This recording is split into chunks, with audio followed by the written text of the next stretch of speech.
గురువుగారు మన Kovvur toll gate దగ్గర ఉంటున్న మన శివ వాళ్ళ అబ్బాయి మొదటి పుట్టినరోజు వేడుకలకు వచ్చాం. శివ అంటే మాతో పాటు అవంతి ఫీడ్స్ కంపెనీలో ఒక ఎంప్లాయీ. పుట్టినరోజు పుట్టినోడు కొంచెం అడిగినట్టు ఉన్నాడు. మీరు ఏదైనా చేసుకోండి, నన్ను మాత్రం ప్రశాంతంగా ఉండవండి అని ఉద్దేశం అనుకుంటా. భోజనాల్లో ఆ గారి చికెన్ ఫ్రై పీస్ హల్వా కూడా వేశారు, ఇంకా చికెన్ కర్రీ కూడా వేయడం జరిగింది. అప్పటికి భోజనాలు ఉన్నాయని చెప్పి పొద్దున్న నుంచి ఏం తినకుండా పక్క ప్లానింగ్ తో వచ్చాం. బిర్యానీ చికెన్ కర్రీ కలిపి కొట్టాం, తర్వాత మటన్ కర్రీ బోటి గోంగూర కర్రీ వేశారు.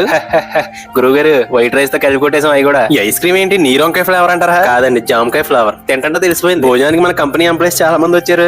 కళాకారులు, కళామణులు, కోలాటంలో పెద్ద గురువు గారు ఉప్పులూరు సీన్ గారు, ఇంకా మన గారపాటి రామకృష్ణ గారు, మధ్యపాటి వెంకటేష్ లాంటి తదితరులు పాల్గొనడం జరిగింది. రామ్ కుమార్ కొంచెం అఫీషియల్ గా రెడీ అయ్యి కొంచెం పెద్దరికంగా బాధ్యతలు తీసుకున్నాడు. ఈయన పవన్ గారు, ఇంకా మన మహేష్, వీళ్ళందరూ మనోళ్ళు. బాజీ వాళ్ళ అబ్బాయి వారనే ఈడు గనీబాయి కదా, భోజనాలు కనబడితే వచ్చేస్తాడు వీడియోల కోసం. బొడ్డోడు మొహంలో రియాక్షన్ చూస్తుంటే అలాగే అనిపిస్తుంది. ఇప్పుడు యాక్టివ్ గా ఉండే మన మిల్ ఆపరేటర్ యేసు వాళ్ళ అబ్బాయి సేమ్ టు సేమ్ ఉన్నారు. ఈ అన్నయ్య గారి కొవ్వూరే తల్లి గోదావరి ఫ్యాక్టరీ లో చేస్తారంట. మన వీడియోస్ అన్ని చూస్తారంట, చాలా బాగా మాట్లాడారు. అన్నయ్య గారికి ధన్యవాదాలు తెలుపుకుంటున్నాం. వీళ్ళందరూ కూడా మన కంపెనీ ఎంప్లాయీసే. క్యాప్ పెట్టుకున్న అవినాష్ ఆల్రెడీ 3వ ఐస్ క్రీమ్ తింటాడని చెప్పి ఎవరికి చెప్పొద్దు అన్నాడు. అదే గురుగారు, ఇక ఉంటామండి మరి. హాయ్.